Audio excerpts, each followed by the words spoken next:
Hello everyone, Tim here. This video is to recap yesterday with my attempt at The Great Purge, trying to sell a whole bunch of duplicate movies I have to the archive. I went in with relatively decent hopes. There's a lot of good stuff in here, a lot of boutique, a lot of just really good titles. They just happen to be a lot of duplicates for me.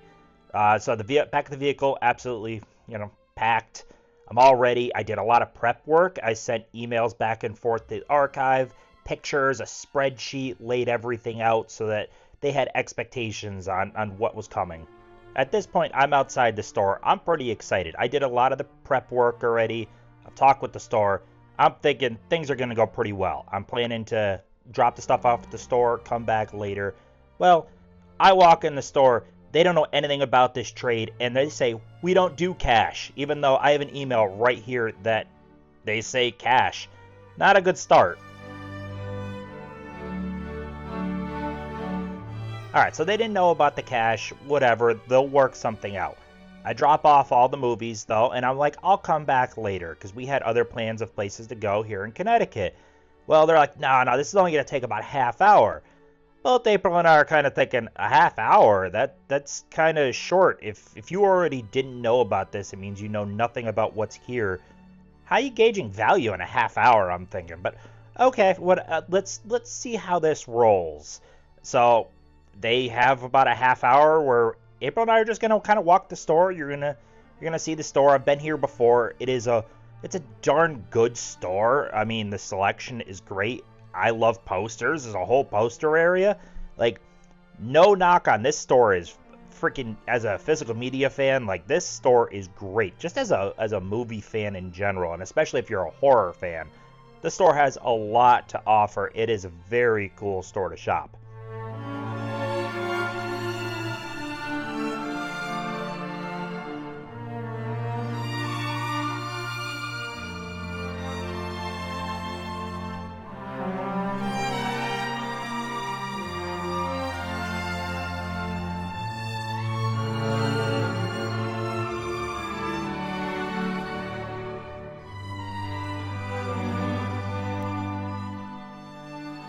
As a collector of alternative movie posters, I love that they have stuff like this amazing Mulholland Drive on the wall.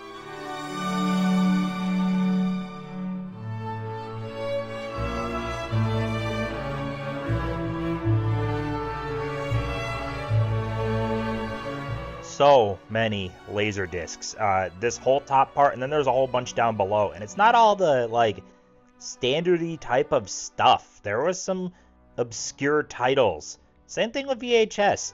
Some obscure stuff in there. Again, it's just a really cool store to shop around in.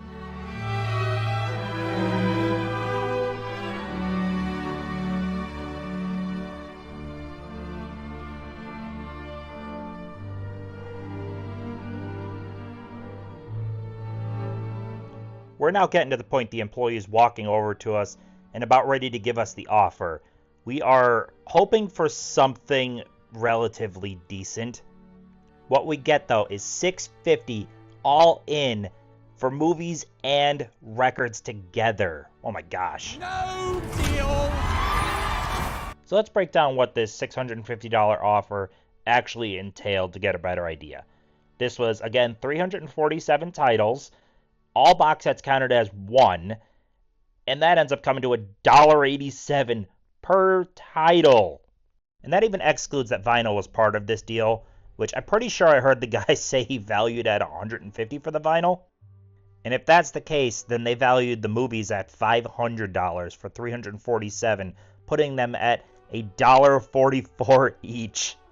That's for 24 Criterion titles, some sealed, 42 individual 4K releases from studios, 27 Vinegar Syndrome and partner labels, 10 Scream Factory, 13 Arrow titles with that rare Reanimator as well, 8 Paramount Presents, 29 other boutique releases, a bunch of different box sets, several out of print, and most 4K. And last of all, 184 regular studio releases. In the end, though, they're their own store. They get to decide. They don't owe me anything. I just didn't find the value to be fair. I think they could have easily had given some more, and there would have been so much freaking meat on the bone. But it's okay. We didn't come to a deal. We moved on, and then April and I went to some other places and had some fun, so it's all good in the end. And the first other place we went is Mystic, Connecticut. This is some random drone shot. We did not see jet skis in February, though. Nonetheless, it's a beautiful town, so why don't we get into the footage April and I actually took and get out of this random stock footage. And we are parked. This town was super crowded. This parking lot was very crowded. Beautiful little town.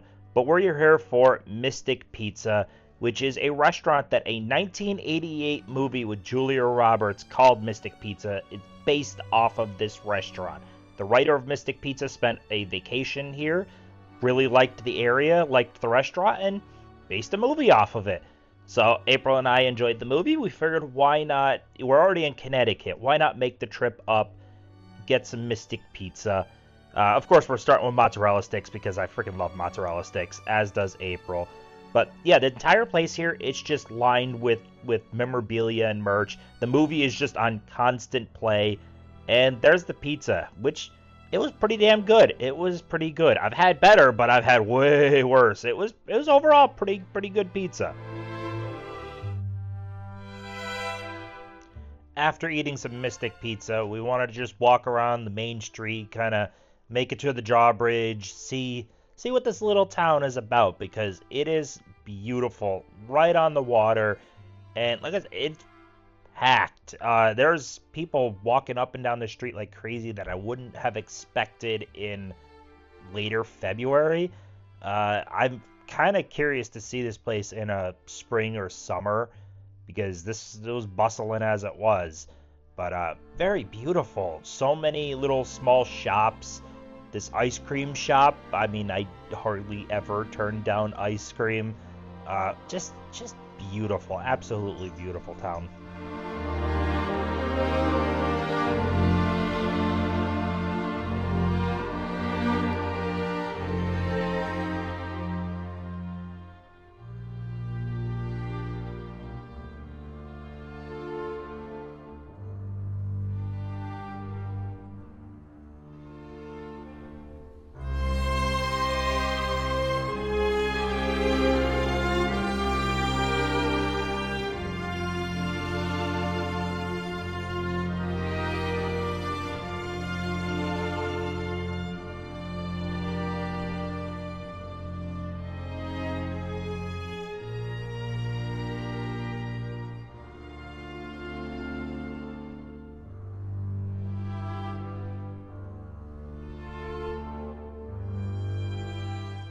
Hey, look, it's us.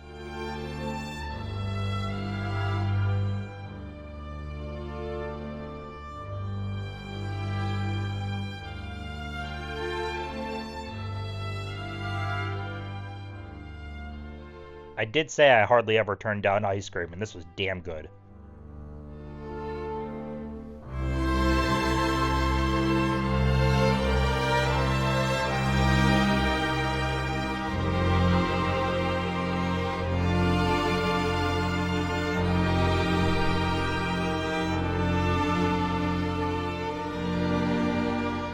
And this is ending our time in Mystic, Connecticut. Definitely a tiny little town that I would absolutely return to again. So beautiful. Last up on this trip, we went to the Witch's Dungeon in Plainville, Connecticut. This is part wax museum, part original props, and this is owned and operated by the nephew of Universal monster actor Henry Hull. And it's pretty cool, the connection to the Universal monsters that this guy has. All of the figures in this place were created by the owner-operator of the place. He learned his craft from actual Academy Award and nominated people. Incredible stuff. They said that's a legit skeleton.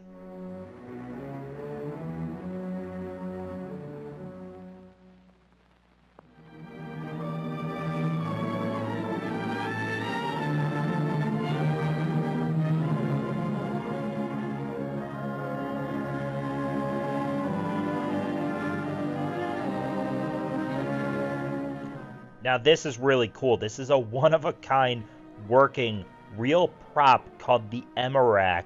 This is featured in TV shows as well as from the 1957 movie Desk Set, starring Katharine Hepburn and Spencer Tracy. Terribly sorry, I didn't understand the spelling. Sylvia, give him Caulfield. That is a real Gort helmet. Oh my god. I enjoyed the Wax Museum side, but the original props, like, that's a real freaking E.T.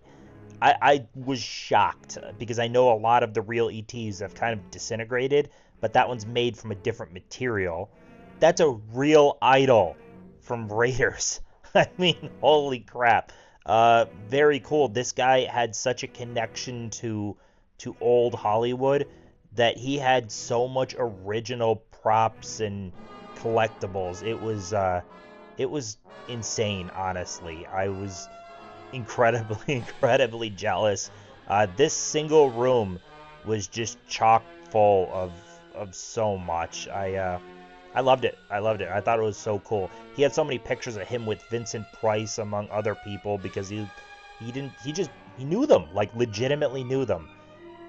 Yeah, absolutely worth a visit if you get a chance and you like this type of stuff. This place was a blast. Definitely give it a chance.